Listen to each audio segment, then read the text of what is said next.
باللہ من الشیطان الرجیم بسم اللہ الرحمن الرحیم الحمدللہ رب العالمین الصلاة والسلام علی اشرف الانبیاء والمرسلین اما بعد فقد قال الصادق علیہ السلام کانا علی بن الحسین احسن الناس صوتا بالقرآن صلی اللہ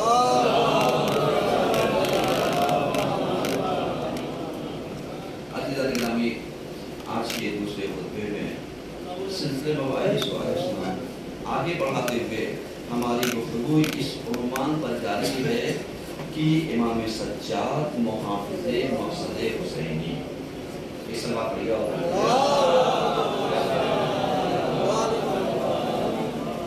حضور والا آج کے دوسرے خطبے میں سلسلے مباحث کو آگے بڑھاتے ہوئے ہماری گفتگو اس عنوان پر جاری ہے کہ چوتھے امام مقصد حسین کے محافظ ہیں اور ان کی کار امامت میں شریکت الحسین جو ہے وہ حسین کی بہن ہے اخت الحسین زینب بنت علی، یہ شریک کار امامت محافظ مقصد حسینی ہے۔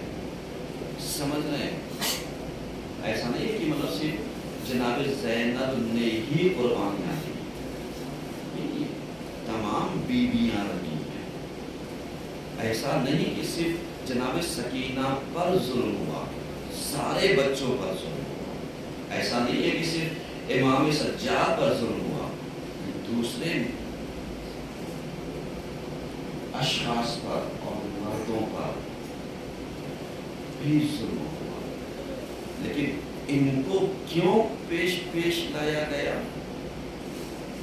کیونکہ آپ جانتے ہیں جس کے اندر فیصلہ کرنے کی صلاحیت، سوجھ بوجھ ہو، موقع پر صحیح فیصلہ لینے کی ہمت ہو، نام اسی کا لیا۔ سمجھیے گا، یہ میں نتیجہ نکال رہا ہوں اس خطبے سے۔ جیسے بہت سارے لوگ کہتے ہیں نا کہ ام کلثوم بھی تو زینب کی بہن تھی اور امام علی اور فاطمہ کی بیٹی تھی، وہی رشتہ، لیکن جتنا ام کلثوم کا نام نہیں آتا اتنا زینب کا نام آتا ہے۔ ایسا نہیں کہ جناب زینب کی اس بہن میں خصوصیات نہیں تھی، لیکن جو خصوصیات جناب زینب میں تھی، جو ہمت اور حوصلہ جناب زینب میں تھا، کسی میں نہیں تھا۔ جو قوت برداشت، شکیبائی، کبھی کبھی اس کو آپ ایسے سمجھیے، میں آپ کو مثال دیتا ہوں کہ مثلا خدا نہ کرے کسی گھر میں فاقہ ہو، خدا نہ کرے کسی گھر میں فاقہ ہو، اور ایک دو ٹائم فاقہ ہونے کے بعد کچھ آذوقہ اگر فراہم ہو جائے اور وہ کم ہو، تو ایمانداری سے بتائیے شوہر خود کھا لیتا ہے یا اپنا حصہ زوجہ کو بھی دے دیتا ہے، بچوں کو بھی دے دیتا ہے؟ اور اگر اور بھی کم ہوتا ہے تو وہ بچوں میں کیا کر دیتا ہے؟ تقسیم کر دیتا ہے، تاکہ بچے کھا لیں، ہمیں ملے یا نہ ملے۔ صحیح ہے نا؟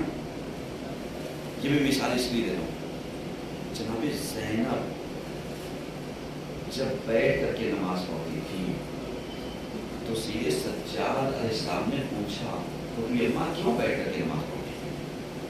سمجھ میں آیا؟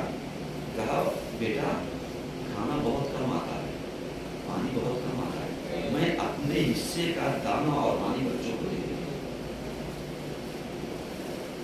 ایسے ہی زینب نہیں ہوئی، ایثار چاہیے، قربانی چاہیے۔ ایسے ہی زینب کے اندر قیادت نہیں آئی ہے، ایسے ہی شریک امامت بعض فیصلوں میں قرار نہیں پائی ہے، بلکہ ان کی سوچ بوجھ معرفت ایسی تھی کہ آپ جانتے ہیں کہ یہ زینب جب پیدا ہوئی تو مولا کائنات نے کہا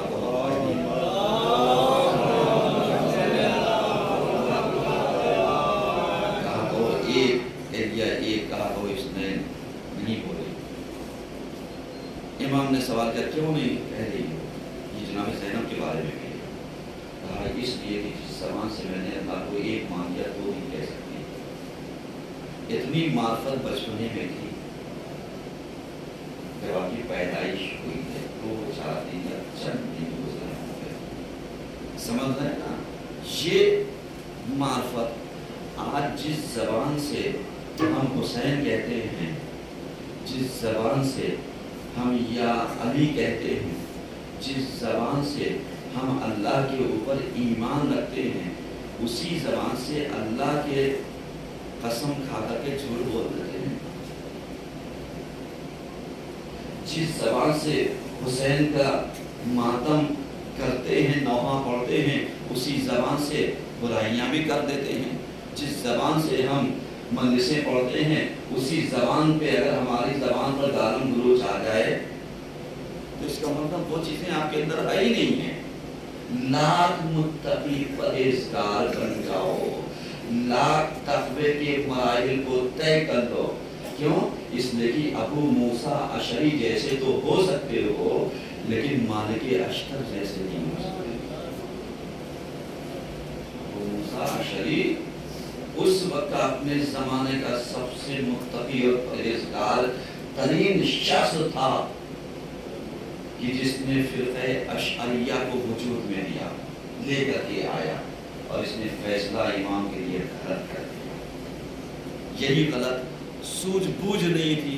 کبھی کبھی ایسا ہوتا ہے نا کہ ہم لوگ جب اپنے سماج میں ہوتے ہیں میرے عزیزوں, کبھی جب دو لوگوں کی گفتگو ہونا تو بہت سنبھل کر کے گفتگو کرنا, اس لیے کہ کہیں آپ کی ہاں, کہیں آپ کی نہ, کہیں آپ کی حمایت, کہیں آپ کی مخالفت آپ کو جہنم میں نہ پہنچا دے, جہنم میں نہ پہنچا دے. کہا کیوں؟ کہا مولا کائنات کا فیصلہ جنگ صفین کے بعد کس نے کیا؟ یہی ابو موسیٰ اشعری جیسا ادھر سے آ گیا, ادھر سے عمر عاص آ گیا, اور دونوں ممبر پر گئے. پہلے یہ کہ اس نے اپنی مٹھی باہر نکالی, کہا میں نے علی کو خلافت سے عزل کر دیا. اب اس سے ذرا سا پوچھا جائے خلافت سے تو کون ہوتا ہے علی کو معصوم کو عزل کرنے والا؟ آج ہم لوگ بہت سارے لوگ کہتے ہیں نا کہ لاؤ ہم مولانا صاحب کا فیصلہ کر دیتے ہیں. بہت معذرت کے ساتھ, بہت ذمہ داری کے ساتھ, بہت ہاتھ جوڑ کر کے گزارش کے ساتھ لاؤ مولانا صاحب کا فیصلہ کر دیتے ہیں. منٹوں میں لگے گا بھگانے میں. ایسے افراد جا کر کے سوچیں گے یہ جو میں نے واقعہ پڑھا ہے. دیکھیے چونکہ میں خطبہ دیتا ہوں حالات کے مطابق, کیونکہ وہی خطبہ کارگر ہوتا ہے جو زمانے سے آئے اور حالات پر منطبق ہو جائے, تاکہ کوئی ابو موسیٰ اشعری جیسا دوسرا نہ پیدا ہو جائے, کوئی عمر سعد جیسا دوسرا باقی نہ رہنے پائے, گول بن جائے, یا امام کا ایسے کی قوت بازو مالک اشتر بنا رہ جائے. سمجھ رہے ہیں؟ آپ جانتے ہیں اس نے انگوٹھی اتار دی, علی کو عزل کر دیا. وہ آیا خطبہ دیا, کہا جیسے ہی انہوں نے انگوٹھی کو اتارا ہے ویسے میں انگوٹھی کو پہنا کر کے معاویہ کو اپنی جگہ پر باقی رکھتا ہوں. اب بتا دو دھوکہ کون کھایا؟ ذرا سا بتائیے گا دھوکہ کون کھایا؟ میرے عزیزوں, دھوکہ تو تم نے انجانے میں مولا کائنات کے ساتھ ہی تو ناانصافی کر دی. جبکہ مالک اشتر نے پوچھا کہ یہ بتا دے دن ہے یا رات, تو پہلے کہتا ہے دن. اس وقت تلوار نکالے, کہا بتا دن ہے یا رات, کہتا ہے رات. اس کے بعد تاریخ ہے یہ, اس کے بعد وہ کہتا ہے کہ جو آپ کہہ دے وہ میں کہہ دوں گا. اس کا مطلب جس کے اندر سوجھ بوجھ کی صلاحیت نہ ہو اسے بڑے میٹروں میں نہیں پڑھنا چاہیے. اس بات پر یہ سمجھ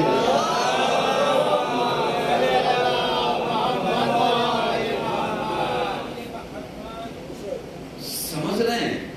آج ہم لوگ بہت آسانی سے ان چیزوں کو کہہ دیتے ہیں. آپ سمجھیے فیصلہ کرنے کی صلاحیت قیادت کس کو ملتی ہے؟ اسے ملتی ہے جو وقت پر صحیح فیصلہ کر لے. یہ نہ دیکھیے عورت ہے یا مرد ہے، اس لیے اللہ نے سب کو موقع فراہم کیا ہے. ورنہ آج آپ دیکھیے جناب زینب کے بعد کتنی خواتینوں کا کردار تاریخ میں ہے جنہوں نے ظالموں کے تخت و تاج کو ہلا کر کے رکھ دیا ہے یا نہیں ہے؟ کوئی تحریک اٹھا کر کے دیکھیے، ہے یا نہیں ہے؟ ظالموں کے چونے ہلا کر کے رکھ دی. ہمیں کیا کرنا چاہیے؟ ہمیں سچائی سے آگاہی ہونی چاہیے، ہمیں واقعیت سے آگاہی ہونی چاہیے. اور واقعیت سے آگاہی اس طریقے سے ہوگی کہ ہم عام انسانوں کی طریقے سے جب اپنے اعمال پر کیلکولیشن کرنے لگے، محاسبہ کرنے لگے کہ ہم نے خطا کون سی کی، ہم نے غلطی کون سی کی، ہم سے کیا قصور ہو گیا ہے، ہم سے غلطیاں تو نہیں ہو رہی ہیں. کیوں؟ اس لیے سمجھیے گا مولائے کائنات سے زیادہ عادل کوئی اور تھا؟ ہم ان کے ماننے والے ہیں نا، ہے یا نہیں ہے؟ آواز تو دیجیے، ہاں پتا چلے ہیں. اس لیے کہ ایسے لگ رہا ہے جیسے ہم کوئی اور علی کا نام لے رہے ہیں.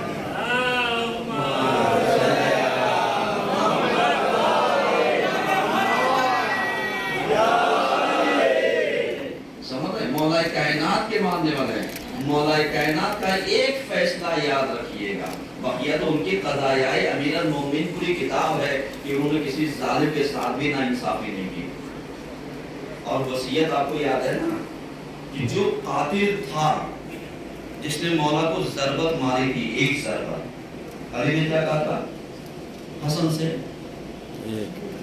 بیٹا ہو سکے تو معاف کر دینا، اور اگر قصاص لینا تو ایک ضربت مارنا، ایک ضربت. علی کے ماننے والے ہو نا، علی کے چاہنے والے ہو نا، اب جا کر کے پلٹ کر کے اپنا محاسبہ کرنا کہ اگر تمہیں کسی نے ایک جملہ برا کہا تو ایک جملے کے مقابل میں ایک ہی جملہ ہونا چاہیے، پوری کتاب نہیں ہونی چاہیے. ایک سلوات پڑھیے سب مل کر.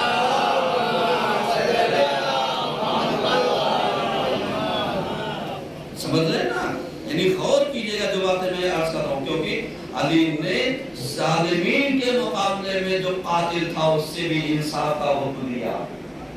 اور آج ہم رشتہ داروں میں دیکھ لیے، وہ آئے، ہم نے لفٹ ہی نہیں دی، بڑے خوش. بہن آئی چلی گئی، ہم نے لفٹ ہی نہیں دیا. بھائی آیا چلا گیا، ہم نے لفٹ ہی نہیں دیا. بھائی کا آمنا سامنا ہوا، ہم نے لفٹ ہی نہیں دیا. بہن کا آمنا سامنا ہوا، ہم نے لفٹ ہی نہیں دیا. ماں باپ اور اولادوں کا سامنا ہوا، ہم نے لفٹ ہی نہیں دیا. مومن کا آمنا سامنا ہوا، ہم نے لفٹ ہی نہیں دیا. عالم غیر عالم کا سامنا ہوا، ہم نے لفٹ ہی نہیں دیا. عالم کا سامنا ہوا، ہم نے لفٹ ہی نہیں دیا. اور ہم بڑے خوش ہیں، سامنے والے کو تو ہم نے ذلیل کر دیا. اللہ کے بندو، اگر اس کا دین نہیں بچا تو تیرا بھی دین نہیں بچا. ایک سلوات تو پڑھیے سب مل کر.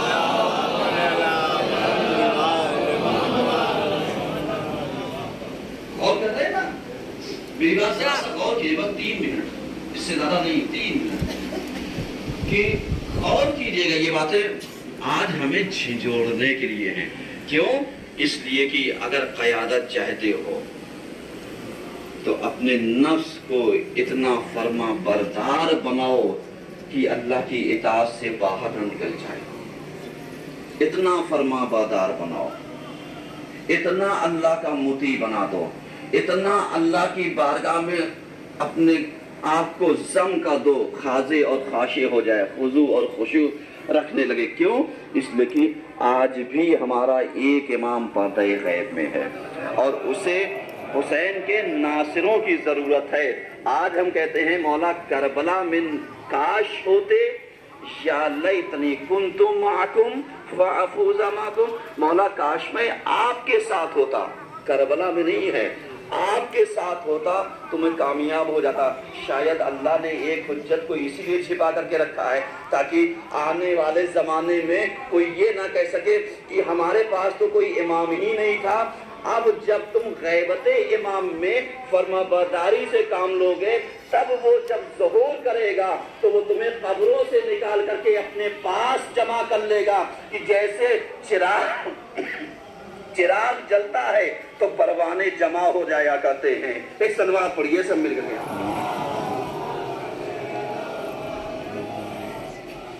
اعوذ باللہ من الشیطان الرجیم، بسم اللہ الرحمن الرحیم۔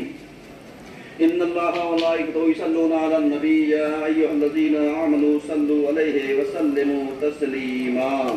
اللہم صلی علی محمد وآل محمد، اللہم صلی علی سیدنا محمد صلی اللہ علیہ وآلہ وسلم وعلی امیر المومنین علی ابن ابی طالب وعلی فاطمہ محمد وعلی الحسن المصطفى والحسین شہید بکربلاء وعلی ابن الحسین محمد ابن علی وجعفر محمد وموسیٰ ابن جعفر